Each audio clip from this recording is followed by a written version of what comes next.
And just sense that, from this moment, what do you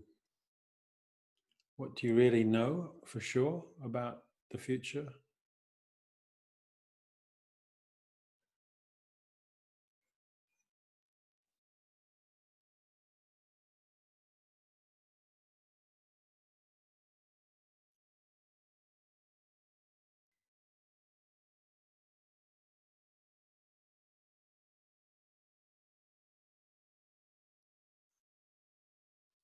And the answer is we don't know anything about the future.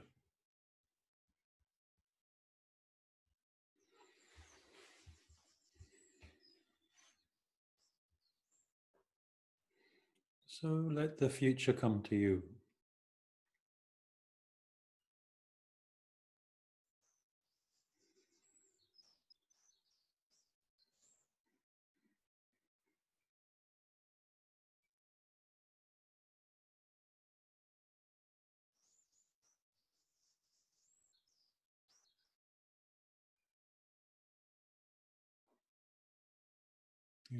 What is coming is coming.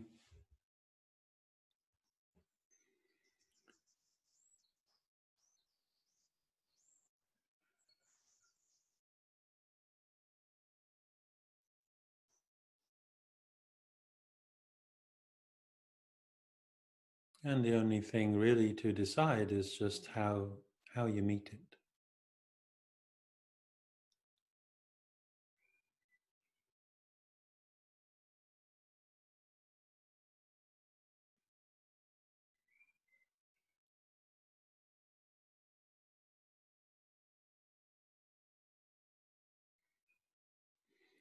And who meets it.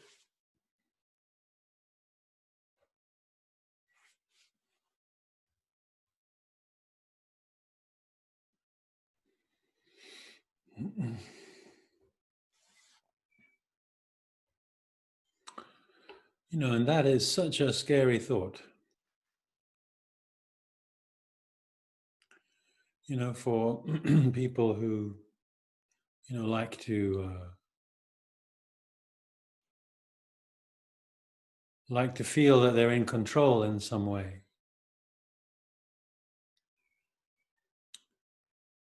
And a lot of our defenses are about that fact.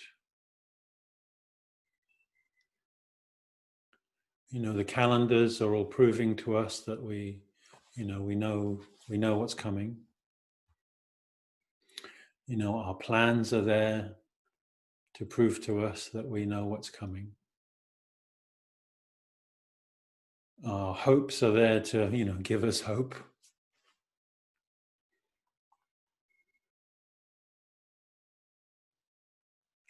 But the truth is, we have no idea.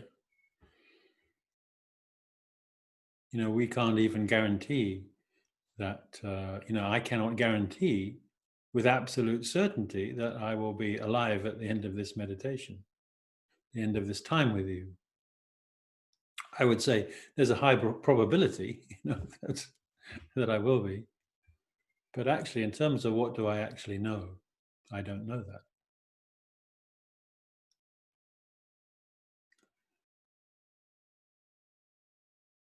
And there's that image of the swan.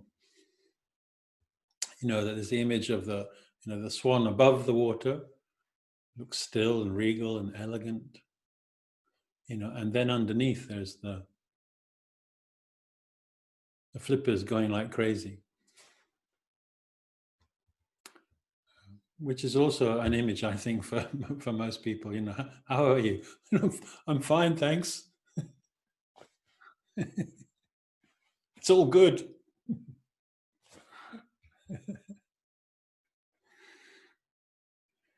And that creates for a lot of conflict. Those two realities. I'm fine and oh shit.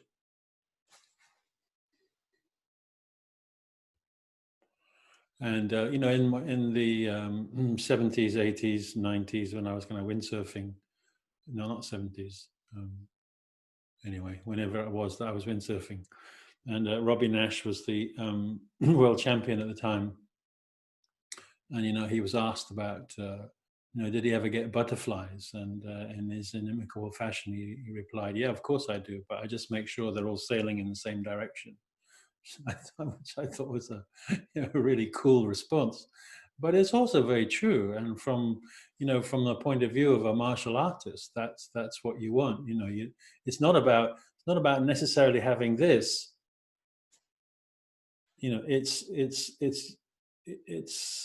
It's about unifying these two things, because that is a natural state. We're not just one thing; we're many things all at once.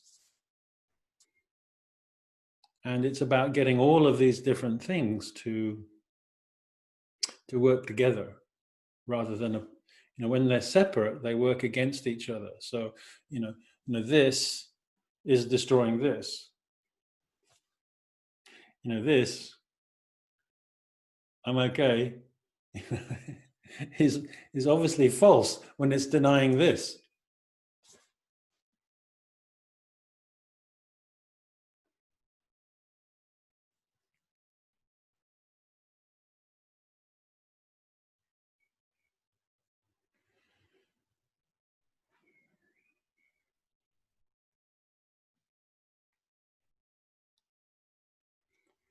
So yeah, we'd all like to be like that, and sometimes that does happen when grace occurs. But for most of us, the reality is that there are these two, there's what we like, and then there's what's happening.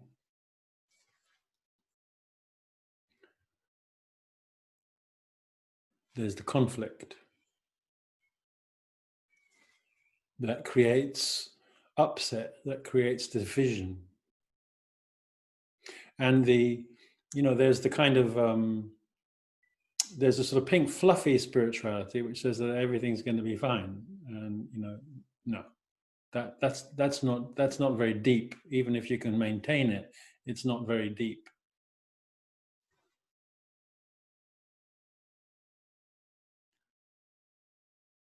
But if you consider the masters of the world, and when I use that word, I have both genders in my mind.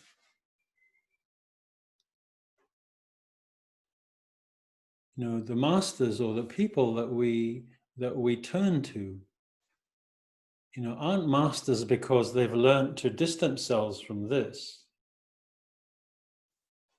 Real masters, I mean. They're masters because, they can handle that conflict. And we intuitively understand that. When we see a master, we understand, we feel it. There's a kind of depth. And it's not a quietness. And it's not a quietness because of separation, because, la, la, la, la, la, la, la, la, la, la, la, la, I can't hear you.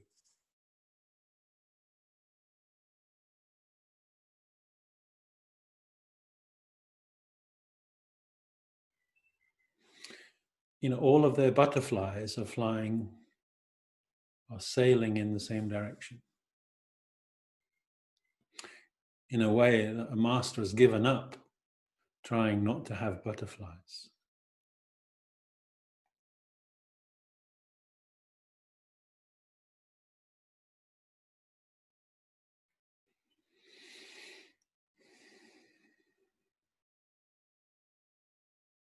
It is what it is.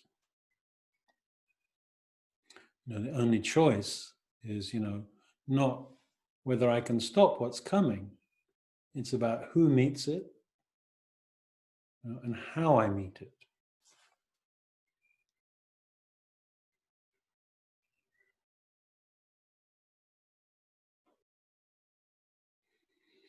And so the Tibetans have something which I keep in my mind, the Tibetan teaching, of which there are many different kinds, but we'll just say from the Tibetan Buddhist tradition.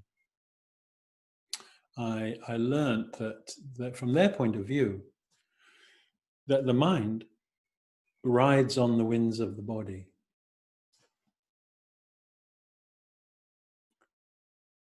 The mind, your thinking, your mental processes ride on the winds of the body, on the energy of the body. So if the energy of the body is dislocated, if the energy of the body is in conflict with itself, if the winds, if the pathways that the winds are traveling in are not connected, and there's dislocation, then the mind becomes unstable, becomes busy, becomes dislocated, becomes isolated from itself. And we all know what that feels like. And so no matter how hard no matter how hard you try and still the mind, if what is holding it up is chaotic, then you can see that that's going to be another problem.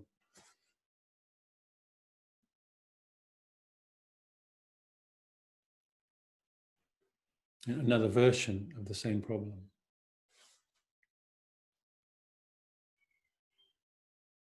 So, today's meditation is about learning to just through alignment. What happens if I just experiment, if I just explore alignment, if I just explore physical balance, what happens to me? Who does that reveal, or what does that reveal, or what can then settle, and as it settles, then what is revealed.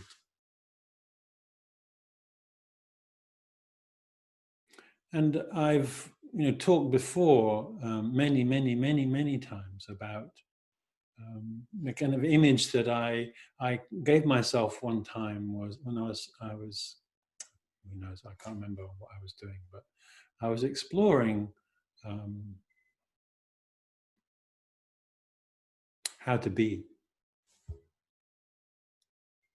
And what I felt was that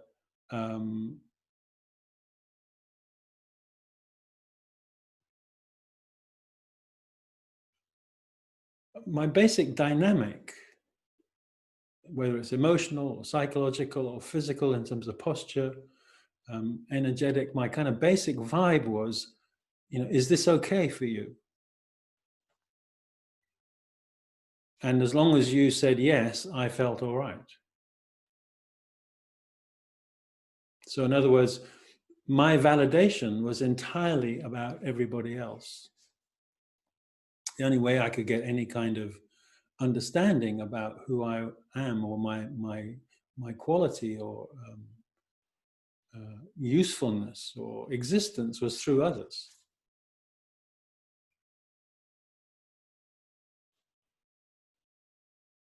So I started to imagine, when I was meditating, when I was sitting,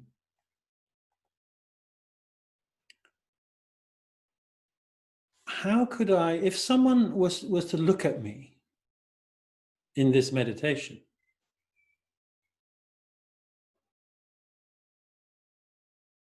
how could I give them the impression? How could I give them the certainty? How could I give them the knowing that I am good as I am? How could I give them? How could I give off the vibration? That I am enough, just by them seeing me. So they would look, and that they would understand that. Because that isn't my normal, then that isn't my normal way. My normal way would be, as their gaze turned to me, I would be saying in a million different ways, am I all right for you?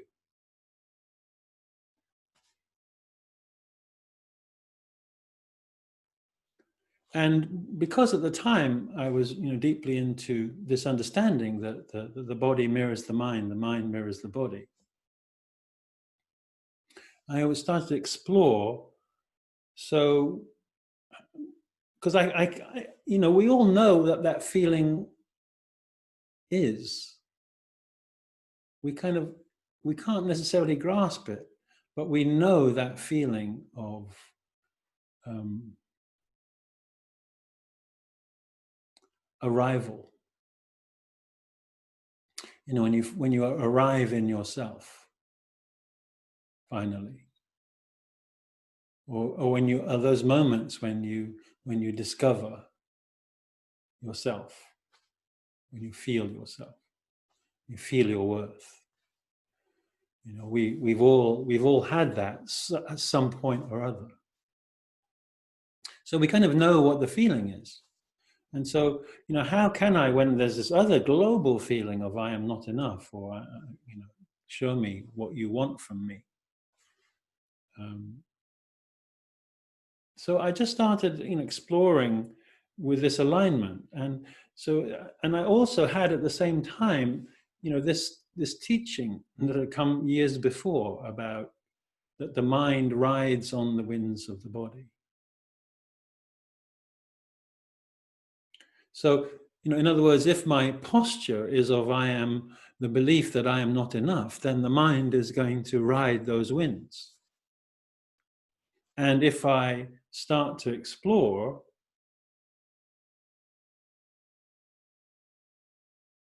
a different alignment, then the mind is going to, ride on that. And, cut a long story short, I realized that faking it until you make it didn't really work. So it wasn't so much a positioning, although we might start there, but it was the feeling. Because your true nature doesn't need to qualify its existence. Who you really are doesn't need to prove itself to anyone. And I think I saw this once, and I was watching a baby. This guy showed up in the house where I was, and he was obviously very full of himself. And he kind of did a full of himself coo coo coo choo choo choo choo to the baby, and the baby just sort of went to one look at him and went ah like that. And you could see, I mean, who knows really what was going on, but in my mind, what was scary to him, perhaps if it had been me, but what was scary to him was that, the Porsche outside, the bank balance, the job, the suit, the image made no difference to the baby whatsoever.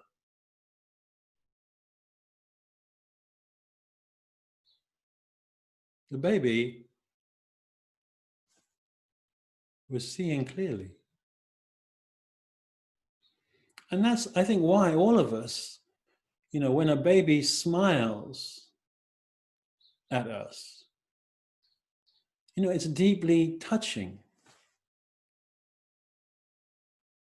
Because we intuitively understand that the baby is smiling at us, not at your job, not at who you think you are, or who I think I am, but at me directly. It's a really lovely, lovely moment. And it's the same with animals. When an animal accepts you, there's something, deeply real about that relationship. Because they don't know your name, they don't know your age, they don't know where you come from. They're just saying yes to you as you are.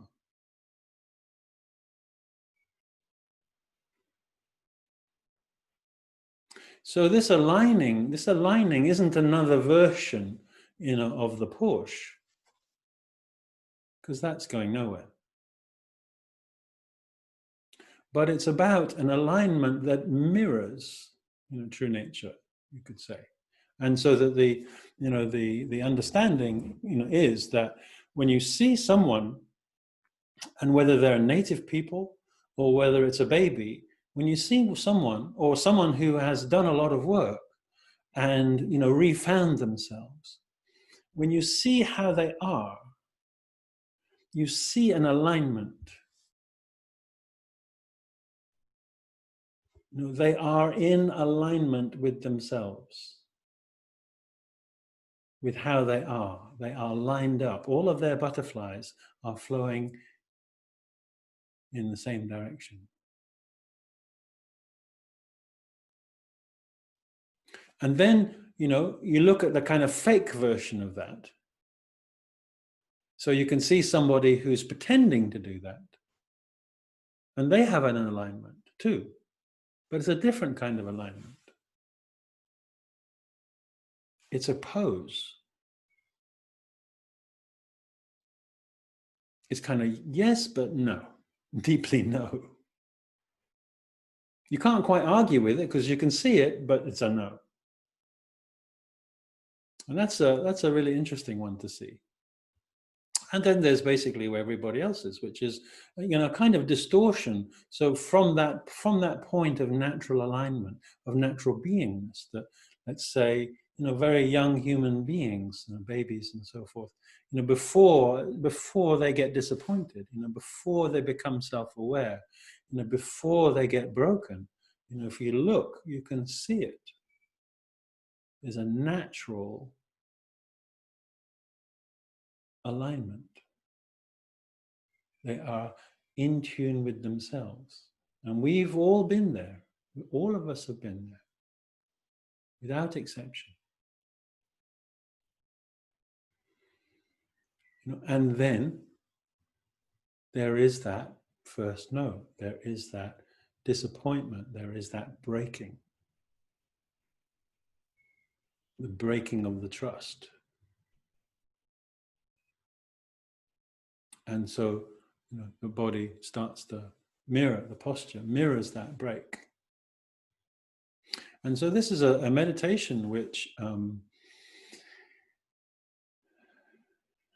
is an experimental, it's an experiment in feeling through just subtle realignment, which we're going to do in a minute, through subtle realignment, just noticing where I am back in myself. And what does that feel like? Because as I've said before, many, many, many, many times, the whole point of practice is to get the feel for who you really are.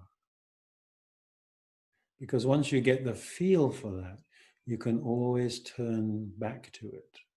You can't always get there, but you can always turn back to it. Once you become separate, you can always put a finger back on it. Once you know where it is. It's a bit like when you know, for example, that the sun is setting in the west.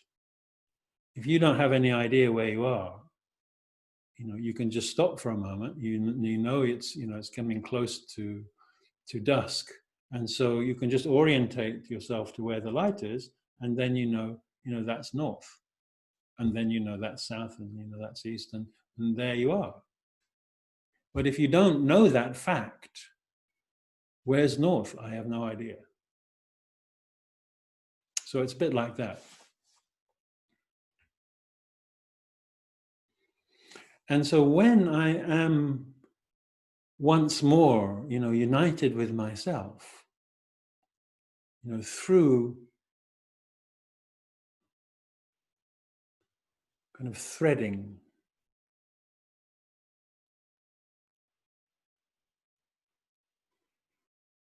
then I can meet what's coming, whatever it is. And there is a knowing in there that no matter how difficult what is coming is, or how much I might like it or not like it, I know I can handle it as long as I have that kind of thread. And when I'm in that thread, I'm also, of course, connected, to the principles. Because any one principle has all of the other principles together. They are sequential, but they're not sequential. On a deeper understanding, they're all there. You just find your way, whichever one is yours in the moment. So if heart is the one, then the other two will be there. If flow is the one, then the other two will be there. If alignment and centering is there, the other two will come. As sure as eggs is eggs.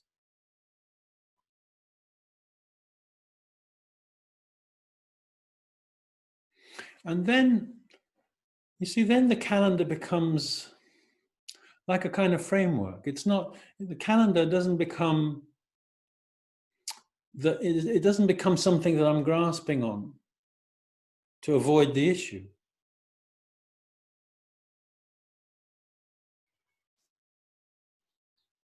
It's just life. I need a calendar. Will it happen? I don't know. One of the interesting things about this time, as we're coming out of the lockdown, is it's a bit like that. I'm busy sort of planning next year or not planning next year. And, people are saying, well, what are you doing? And I said, well, do you want to book this? Because I don't know if I can. I mean, yes, I do. And I'm making plans. But do I know they're going to happen? Absolutely not. And so actually what's happening at the moment, is something very much like reality, except that it's being enforced on us.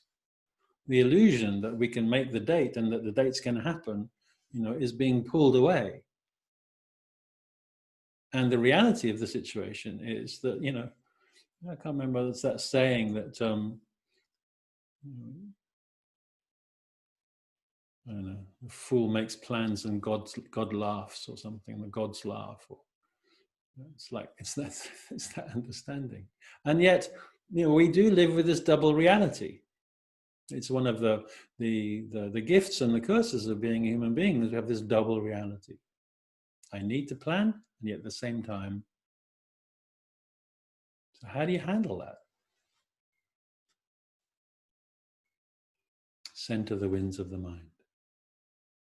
And on a very sort of technical level, you might say, when you look at the spine, just to finish now, when we look at the spine, energetic. So what are the winds? The winds are the energies, the life force, the chi, you could say, and they travel in these pathways throughout the body. And you could say that there's like a central series of pathways. And then from that central series of pathways, there are a whole load of pathways which kind of feed out into all the different organs and systems. So there's like a global, pathway. We think of it as like a circle, and then there is a kind of core series of pathways, which you could think of as like a straight line, a vertical line. And the prime pathway is the energetic spine, which is running right up inside the physical spine and inside the nervous system. It's a kind of vibration that holds all of those things together. There's a kind of vibratory pattern that kind of physicality manifests. And then round the side of that central column are, both in the front and to the side, so you could think of it as four. I mean, this is just the way of thinking about it. There are like four subsidiary channels, front and back and left and right. And they're the ones that the mind rides on. So if your central channel is not conscious and broken, then those side channels get all kind of choppy. And then the mind is trying to bobble on top of that, would be a way of thinking about it. And so as I bring my kind of my centrality into alignment,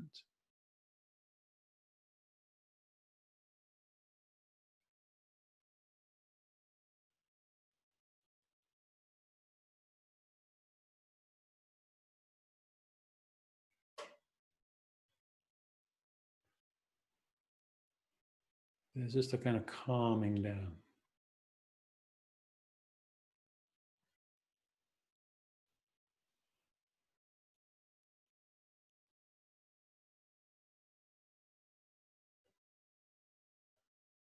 You know, and I could just sort of stay with that and just let the whole thing fall away.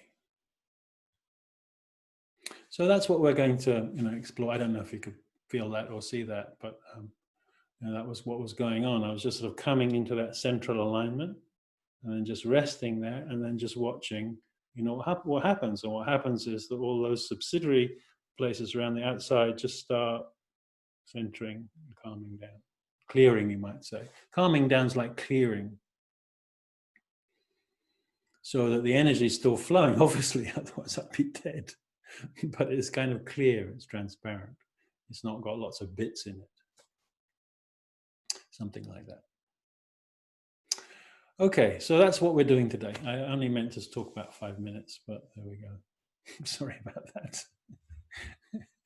But hopefully it'll give you some idea of where we're going. And if you have some questions about that, then just hold on them, and let's do the meditation. Let's explore the meditation, and then see if the questions are still relevant. And if they are relevant, then it'd be lovely to, or even if they're not relevant, it'd be lovely to hear them. Okay, so I'm just going to turn the mic off, have a quick drink, and then we're going to start. And for this, you will need to have your spine free. So I don't want you leaning against, at least initially, I don't want you leaning against your chair. And I think it would be good to have a cushion on your lower back, supporting your lower back, so that your lower back, isn't out like that. So the base of the spine. So most people kind of sit like that, and so if you have a cushion there, it just brings the lower back upright, which then means the rest of the spine can balance. And in pretty much all meditation traditions, and this also, of course, includes Tai Chi and TMW, there is a deep understanding of alignment. And for example, in the Zen tradition, the Zazen in particular, alignment is it. They take that to an art form.